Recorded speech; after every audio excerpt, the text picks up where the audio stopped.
bringing sports, entertainment, and technology podcasts together. This is SPNT.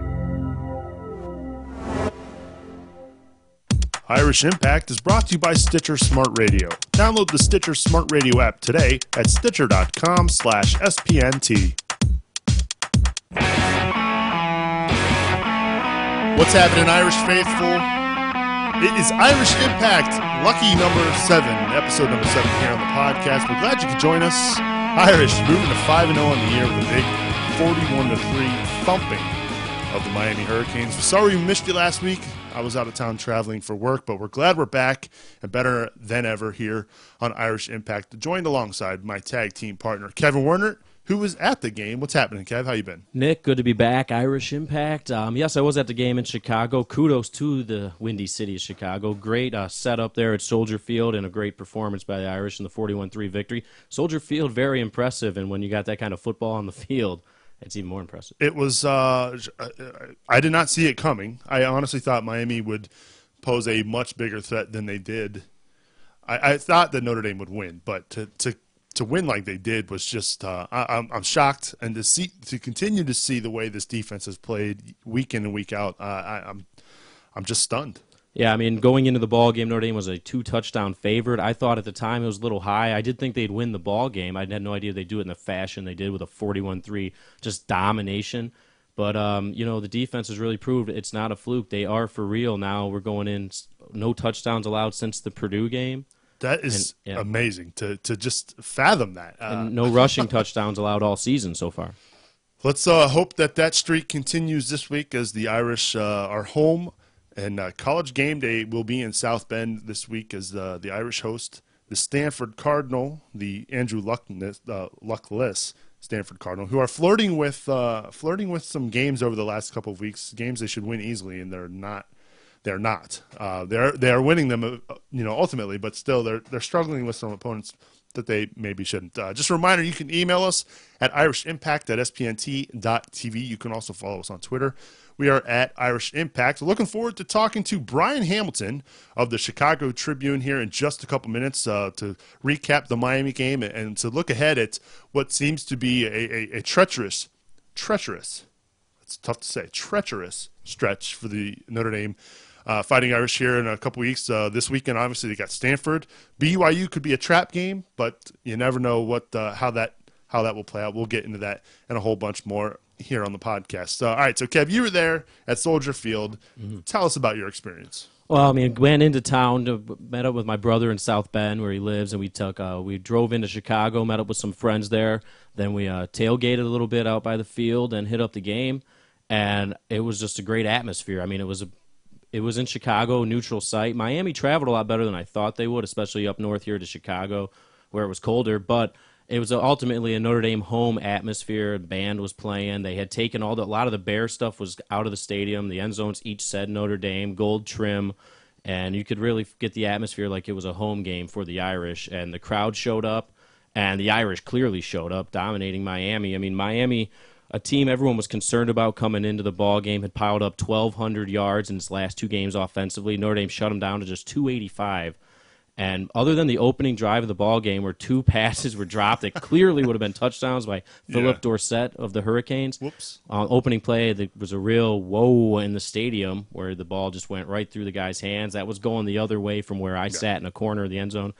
And then later on that drive, he had another drop. But after that, the defense really calmed down. And although they didn't get to Dorsett a lot, they forced the quarterback a lot. They forced him to scramble, and he was never comfortable in the pocket. The front four had pressure on him. And with Notre Dame offensively, we'll get into here, they just dominated on the ground, something we've been waiting for all year. And it's funny that it's really cool to see the evolution of a coach in just 3 years. I mean, when you think about where Brian Kelly was, coming from Cincinnati, a quick score type of offense. I want to have the ball in my hands as little as possible because they would average, almost 15, 20, almost 20 minutes of time of possession, which is not a lot, especially when you consider that's out of 60 minutes. Now here he tries to implement that here in year one, realizes he doesn't have the personnel for it, and not only that, the schedule sets up a lot differently at Notre Dame than it does at Central Michigan, than it does at UC. now, just 3 years in, it's amazing to see how much of an emphasis they have put on the defensive side of the ball, and not just that, but running the football as well. Yeah, it's like, again, the three horses in the backfield really showing up again with Sierra Wood, Atkinson, and Theo Riddick, who didn't play a lot in the second half. I guess he was a little injured, nothing serious, but better safe than sorry. But Sierra Wood finally coming into his own in this ball game. Atkinson showing that corner speed. And quickly, let's just mention in the ball game that Golson did not start due to a disciplinary action. He was benched for the first series of the ball game late to practice because he had a meeting with a professor that Coach Kelly was unaware of. So he misses out on the first series, which was one of the only times the offense struggled. Tommy Reese came in, and the joke going around was just that, they're punishing Golson. I said, it feels like they're punishing me watching this.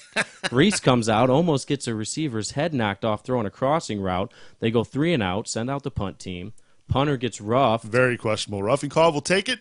Golson, though, comes in for the second series and, really stepped up, completed his first 6 passes. And one thing that developed that really opened up the offense in this ball game was the fact that they started calling designed run plays for Golson. And when Miami realized they had to stop that on a couple quarterback keeper draws, because he had about 50-some yards total in the ball game, they had to start worrying about him taking off. That opened up the lanes for the other running backs, and then the Irish were off to the races on the ground, getting about 366. And you really saw how there's just different guys that can get carries with different skills, and when they're able to rest their legs, they come in fresh when they get these carries, and it just had Miami in trouble because once the running game happened, they could no longer. They had to try to get the front tighter, and then that opened up that passing game, and the Irish were just off.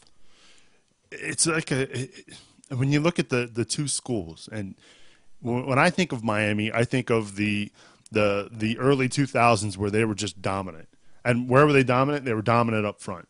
Great defensive tackles, great defensive ends, and you see them, they're still in the NFL today.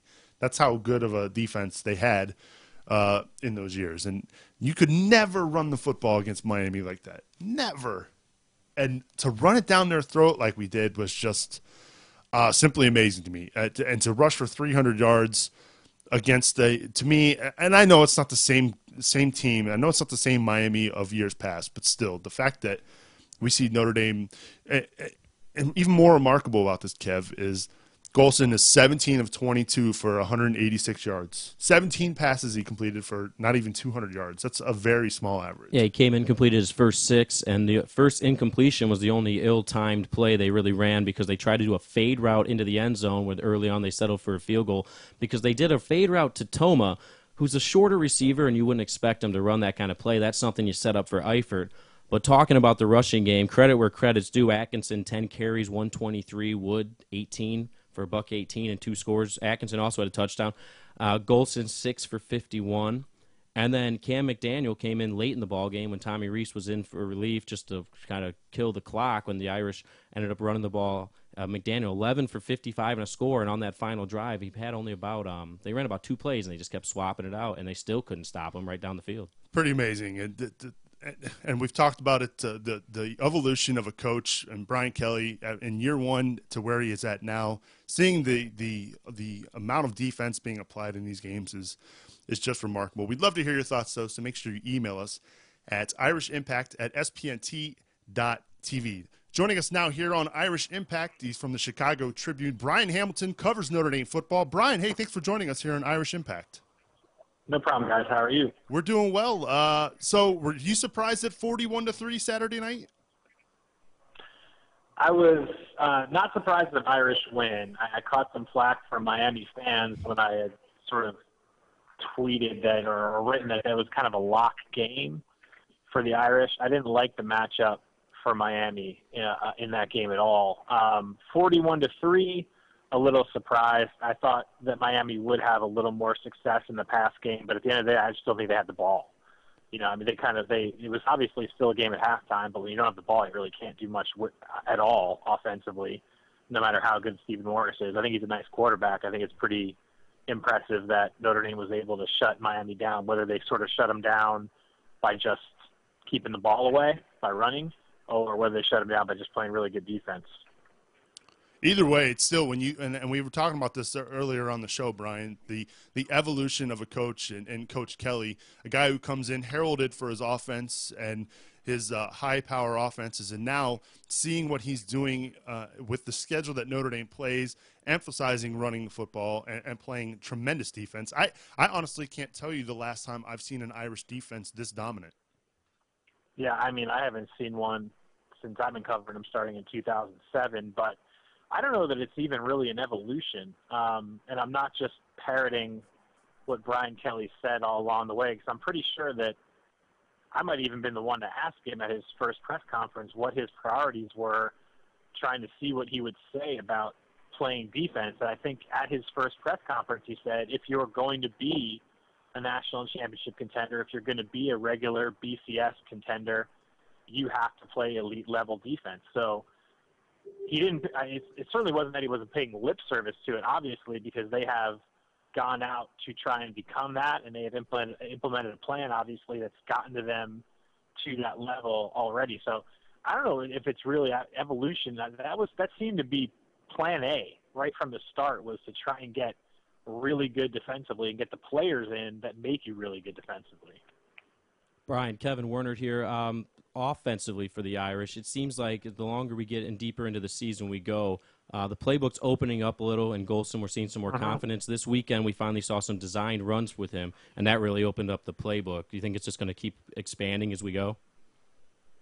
Yeah, I mean, I don't think it's – I don't know if Brian Kelly is underselling it. I mean, Everett Golson's got a long way to go in terms of having a full grasp of this offense mentally, and it's been a work in progress. I'm really interested to see what happens on Saturday when you're going up against a Stanford defense that just basically beat the tar out of you last year, and the same guy is calling the plays, and they basically have the same players, and Everett Golson only has 1 week, sort of a normal preparation window for this, as opposed to having 2 weeks to kind of get back to basics against Miami. You can sort of view it two ways. You know, you get back to basics, maybe take 2 steps or 1 step backwards to go 2 steps forward over that bye week, and all that confidence carries over. Or maybe Everett Golson was really good just because he had 2 weeks to prepare for a team as opposed to 1. Either way, yeah, I mean, if you're going to start with the read option stuff, I think that has to be a component to maximize the offense that Brian Kelly wants to run. It'll help keep teams off balance. It'll help keep a run defense as good as Stanford's off balance a little bit. And you need to have that in there. But I still think Everett Golson has a long way to go. I wouldn't be surprised if you see a couple more, I don't know if he's the right word, a couple more inconsistent games. And the light may have gone on. Maybe Miami was the night the light went on for Everett Golson. I'm inclined to believe there's probably going to still be a couple more bumps in the road, just given the caliber of defense they're going to be playing. Well, they're probably going to continue. I want to say we saw the best game since last season from Sierra Wood. Atkinson developing. He's really got that corner speed. If the running game continues like that, the passing game is going to open up. Yeah, and I mean, that's the key. Stanford's got the number 6 run defense in the country. So I don't think you're going to see another 376 yards rushing. I mean, everyone is falling over themselves about how good the Irish offense was last weekend, and I wrote this on Monday. They look really good when they can dominate a team running the ball. Who have they dominated running the ball? Navy and Miami. Easily the 2 worst defenses they've played so far, and nowhere near as good defensively as they're going to see the next 3 weeks. I mean, you've got Stanford, who had a terrible week last week against Arizona, but had not given up more than 17 points in the game until then.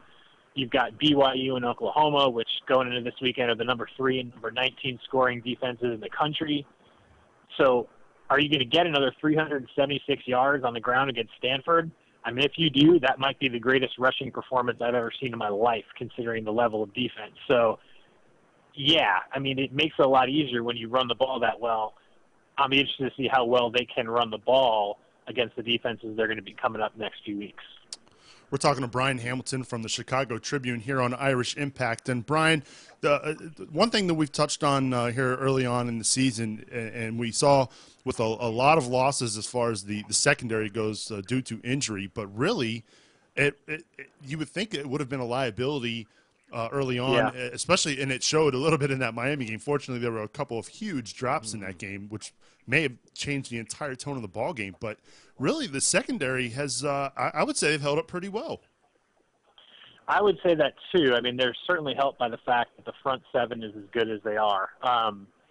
They don't have to take chances. They don't have to leave those guys alone.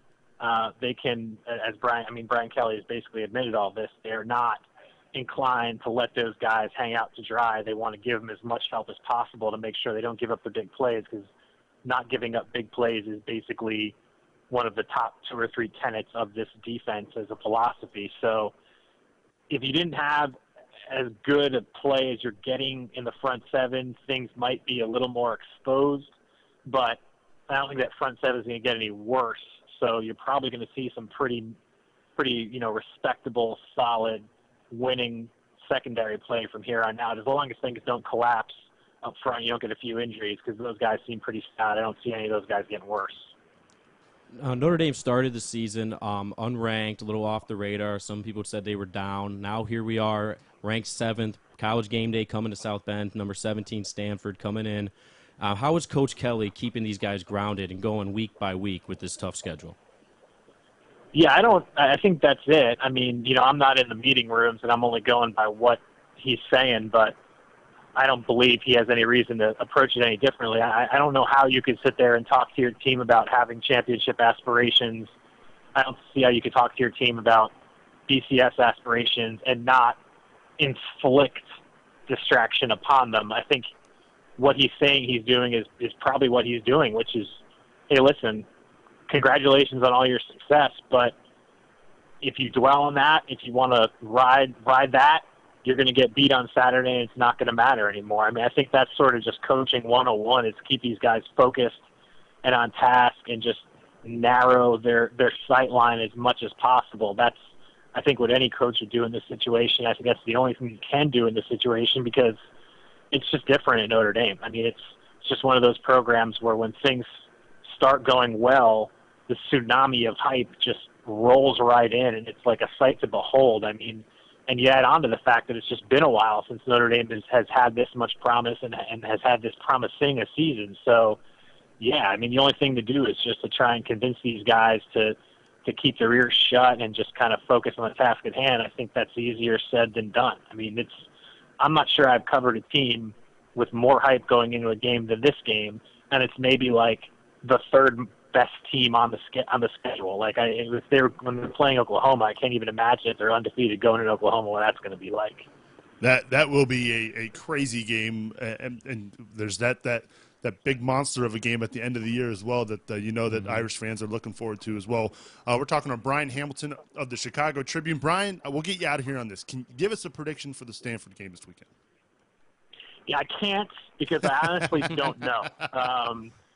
I will say this. I have sort of these conflicting thoughts. It sets up to me in a lot of ways like an Irish loss. I mean, but it also sets up with the fact that Stanford is offensively going to play into Notre Dame's hands. I mean, the cornerbacks and the safeties are going to have a handful with Stanford's tight ends. There's no doubt about that. But this isn't Andrew Luck at quarterback either. I mean, this is not a guy who, in Josh News, is going to put the ball on the money all the time necessarily, like clockwork. So can Stanford maximize what it does offensively against a team that defensively will kind of match them physically up front? That said, on sort of the more intangible level, I mean, again, I don't know how I don't know how long everything can go perfectly for Notre Dame, basically. I mean, the defense has played pretty perfectly so far to compensate for whatever trouble the offense has had. Last week, the offense played pretty perfectly against Miami, whether that's a good Notre Dame offense or a bad Miami defense. So there's a lot to wonder, how long can this last with Notre Dame versus the fact that there are some favorable matchups for Notre Dame in this game. So I don't know. I kind of viewed it as a coin flip before they even played Miami, and I still kind of do, despite the 8-point spread in Notre Dame's favor. So I I don't know. I think it's a coin flip, and I might not be sure of which way I'm going to predict until about Thursday or Friday this week. Hey, that works because I know I'm torn. This is going into the season. I think Kevin and I both kind of thought that this might be a loss for the Irish, but we didn't expect them to be 5-0 here going into this game. So it's pretty crazy. We never thought this would be the college game. Look, and here's the thing: like Stanford has some really, really nice defensive players, and that's from people who are paid to judge who good defensive players are, and they're ticked off. I mean, they're mad. They are really upset at the way they played last Saturday. Now, you can be mad as you want, but if you're as a unit still just not that good, then that's one thing. But if you're good and you're mad, then that could be problems for the Irish. It's tough to tell. It's a real tough one to call. Well, we're glad and we're thankful that you came on our program to talk about the Irish. He's Brian Hamilton of the Chicago Tribune. Give him a follow on Twitter. He's at CHI_Trib_Hamilton. Brian, thank you so much for joining us here on the podcast. Thanks, Brian. No problem, guys. Thank you. That's Brian Hamilton of the Chicago Tribune here on Irish Impact. And Kev, he brings up a lot of great points as far as the Stanford game. Yeah, it's an honest answer because it's going to be a tough matchup again with a lot of pressure starting to sit on Notre Dame in the national spotlight, and as well as they have been playing. Everyone's going to be looking at them. The haters are going to be out there wanting Notre Dame to stumble, and it's going to be interesting to see how they do. It's their first day game since Purdue. They've been playing night matchups all the way back to Michigan State game, and now they're back at home.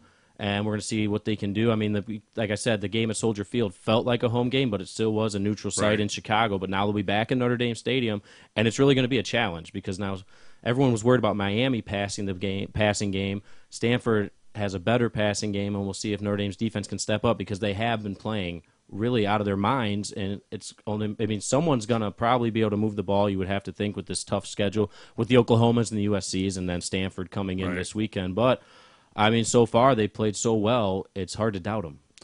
We'd love to hear your thoughts on the Stanford game. Hit us up at irishimpact@spnt.tv. And like I said, our Twitter account, you can give us a follow there at Irish Impact. We'll take a quick timeout and we'll look ahead to the Stanford game a little bit more and also further down the line because they do have some big games looming here on the schedule. Just a reminder, you can rate and review the show on iTunes. We'd love to hear your feedback, whether it's good or bad. Even if it is mostly bad, I wouldn't be surprised. Hey, send it our way. We'd love to hear your thoughts on the show. We certainly appreciate all the feedback that we've gotten so far. So please leave us a review on iTunes. And if you wouldn't mind, I know you may not necessarily be Bengals fans, but the podcast awards are here. And next year, we're hoping that this program will be nominated as a finalist in the sports category. But if you get a chance, nominate Who Day Weekly in the sports category for the podcast awards at podcastawards.com. We certainly would appreciate your help there. Am I missing anything? No? I don't think. Okay. So should we move forward? Yeah, let's do it. Stanford. Big game coming up. They're coming off an overtime win over Arizona. A high-scoring affair. Of course, it seems like these Pac-12 games are all high-scoring affairs lately. I'm like Brian said, I don't know what to think. Like, my heart is telling me, yeah, Notre Dame's going to win, but my head is telling me, let's simmer down on the excitement because it's just like at the surface, it's like they're due. And I hate feeling that way. Well, Stanford comes into this one.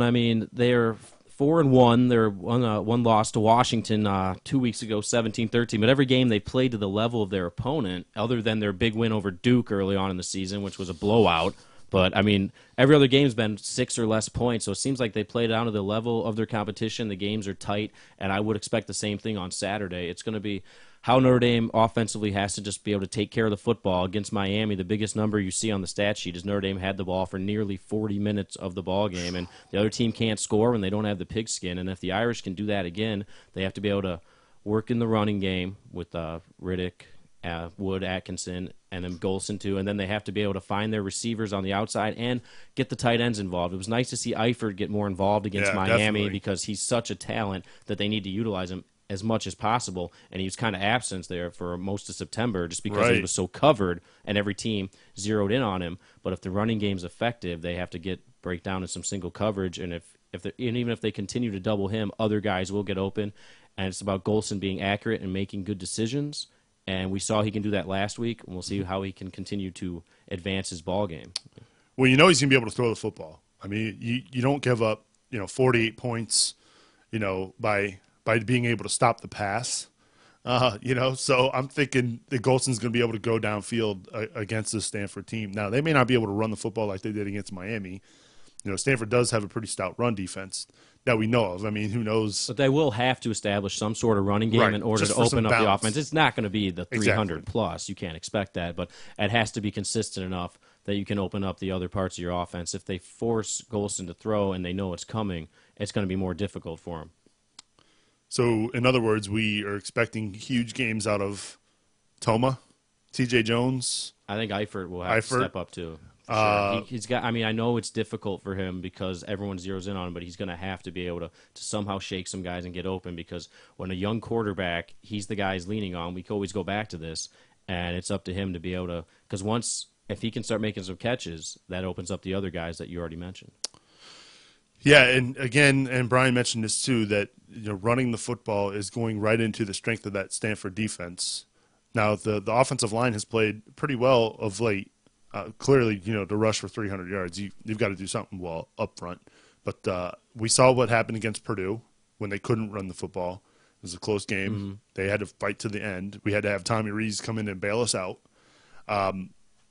That's what I'm concerned about. It's almost like they haven't played in a real competitive game in what seems like forever. It's seemingly the same thing when they were able to defeat Michigan. They really couldn't get a lot going offensively. Part of that to me might have been the playbook might have been closed down a little bit because the defense was just taking the ball away left and right from the Wolverines. But that one they only won again 13-6, which was a concern as well as the defense played because the offense has to be able to respond. But that game never seemed in question until like the last couple minutes. Well, as long as it was always a one touchdown ball game, it was always in question just because of the fact that all it was going to take was one play to go wrong defensively or maybe a turnover and Michigan would have been back in it. So you need the offense just to be able to step up. They proved exactly that against Miami. Mm-hmm. Now with Stanford. Again, here we go. We always do it. I repeat it every week. The schedule is brutal, and we're back at it with a top 20 team. Stanford with that win, they knocked off USC, and they played pretty good defense against that offense, holding them down to just 14 points. So we know they can play defense. Right. So their Notre Dame offense just has to be able to respond.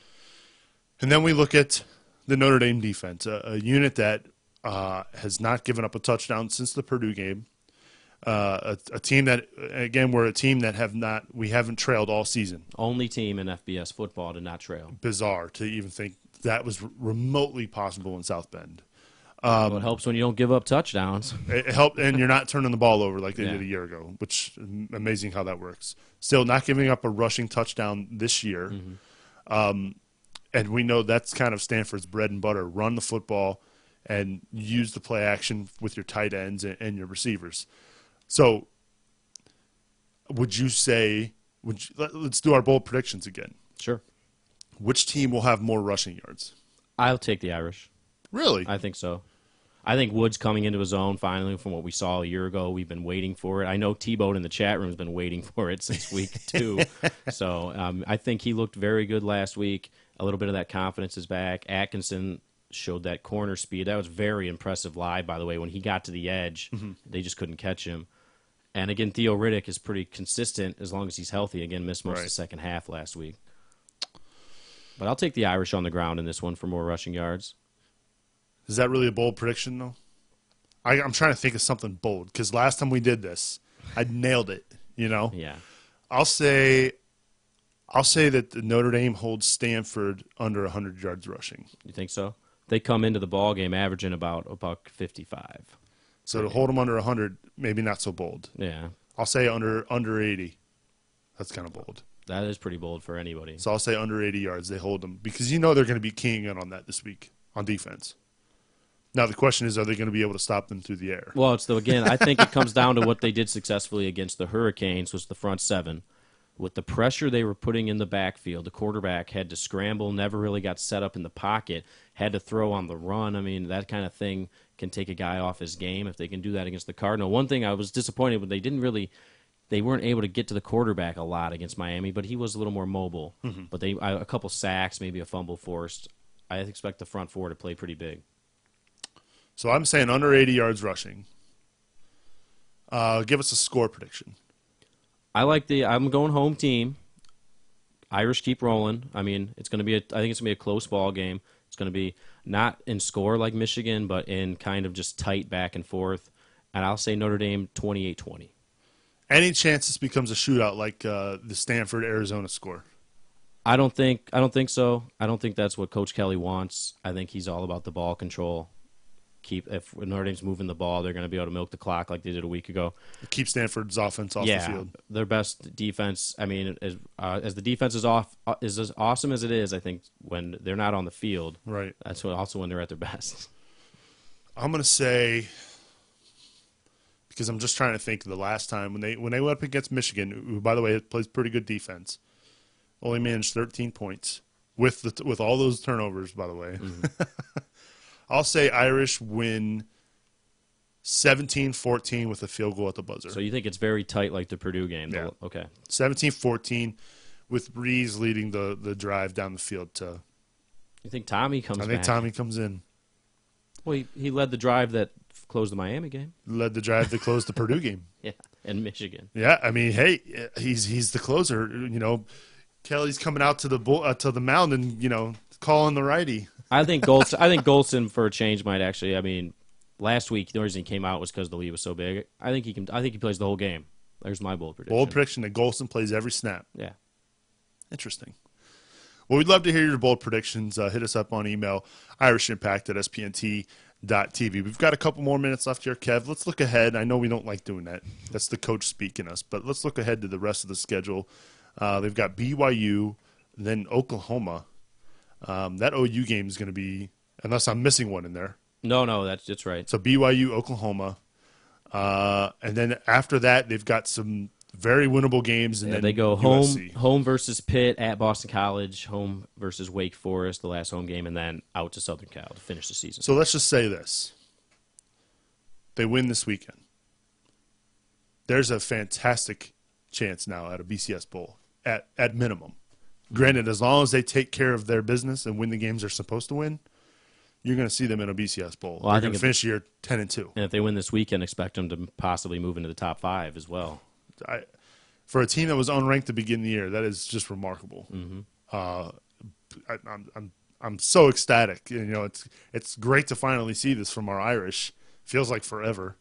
What, 2002? Yeah, well, and then but back then it was very similar and with the defense being the story, and it was Carlisle Holiday in the offense, and they weren't very, very stagnant, but the defense kept winning ball games for them. Here we are again, the defense second in the country in points against, just giving up 7.8 per game, except I think the offense is more potent than it was back then, and we've seen it already in a couple ball games. There's a really good chance here. We know if they win out, they'll play in the title game. I mean, that's just what's going to happen. Well, and going into the season, I'm not sure where it ranks now, but it was the toughest or ranked most difficult schedule. I'm sure it's very close. Now they need those guys to keep winning.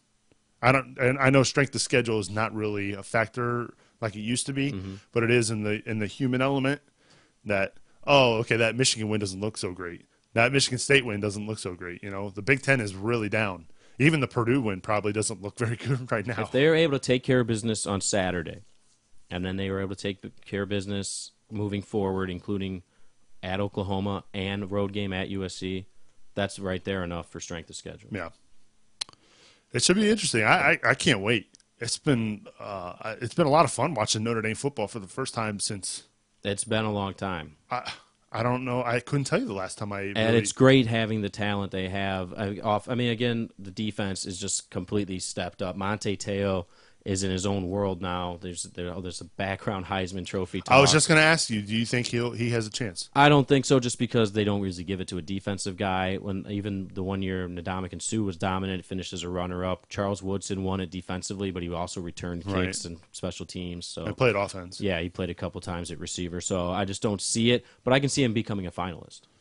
Oh, there's no doubt he'll be there in New York. Yeah, that's just my personal opinion. I think he'll be there in New York. I don't think he'll win it. I'll tell you who will win it. Geno Smith. Well, you might want to. If I'm a Big 12 head coach right now, I'm recruiting. I'm recruiting heavily cornerbacks because, and I don't know how much longer Geno Smith has at West Virginia. He may be a junior. Unfortunately, I don't have that knowledge in front of me. It's out of this world. It's a video game at this But point. even so, the guy who's going to come in after Geno Smith is going to do the same thing, because Holgorsen had the same type of offense out of Oklahoma State where they were just churning out huge offensive numbers. Yeah, it's just gun. You don't Scary. You recruit receivers and you just worry about outscoring the other guy. It's a basketball game at this point. Can you imagine Notre Dame wins out, West Virginia wins out, a BCS title game between those two? So it would be the defense versus the offense. I don't know if Notre Dame could stop them. Well, I don't know. I think Notre Dame would be able to score on them. So it'd be like Geno You're Smith. you're forgetting a lot. There's a lot of elements to get to this. Oh, thing. yeah, So I know. And again, all speculation. There's And an alpha team down south that would have a lot to say with this conversation. true. So. This is very true. And one game at a time, right? We have to take one think game like at a that, time. So, we're Take getting ahead of care ourselves. Exactly. Take care of business this weekend against Saturday, Stanford. I wish I was able to go to South Bend just for the game day portion of it. When game day came to BG when we were students, it was awesome. I can't imagine what it's like at a real college campus. Yeah, I was really surprised they didn't go there a couple weeks back when they played Michigan, but I guess there was like a Florida State Clemson game. It was a kind of a bigger good game. matchup, but yeah, it's pretty cool to have game day back in South Bend, and it's going to definitely pump up the atmosphere. And you can, the team's already ecstatic, the student body's ecstatic, the fan base is super pumped up compared to what we expected coming into the year with a young quarterback, and I think it's going to be a great atmosphere. And It's going to be a lot of fun. I can't wait to watch. Yeah. 3:30 Eastern, I believe. NBC. Check it out. I'll do my best to live tweet if I'm around. I may have to tape it because I got to do some traveling this weekend. Okay. My sister had a baby. Oh, I congrats. probably should go visit. Yeah, Uncle Nick. Yeah. Sorry, kid. Stanford's in Yeah, town. she'll understand someday, right, Kev? Yeah. I got to raise her as an Irish fan. I got to get to her early Yeah, definitely. before my brother-in-law gets him hooked on those Southern SEC teams. Oh, yeah, you better. Yeah, you might have to visit. Well, that's going to wrap up episode 7, lucky number 7 here of Irish Impact. Big thanks to Brian Hamilton of the Chicago Tribune for joining us. Email us at irishimpact@spnt.tv. Give us a follow on Twitter at Irish Impact. Kev, have a good one and enjoy your weekend. Yep, everybody win one for the Gipper. Absolutely. Episode 7 is in the can. SPNT. Oh, I probably should not have hit that. I'm terrible at this. Irish Impact. Think I'd be good at this by now. Let's try this again. All right. Irish Impact is an SPNT production. For more information about our other podcasts, log on to spnt.tv. For my co-host, Money Dubs. Oh, my God. I'm terrible at this. Money Dubs, Kevin Warnert. I'm Nick Sibling. We'll see you next time on Irish Impact. Irish Impact is an SPNT production. For more information about our other podcasts, log on to spnt.tv.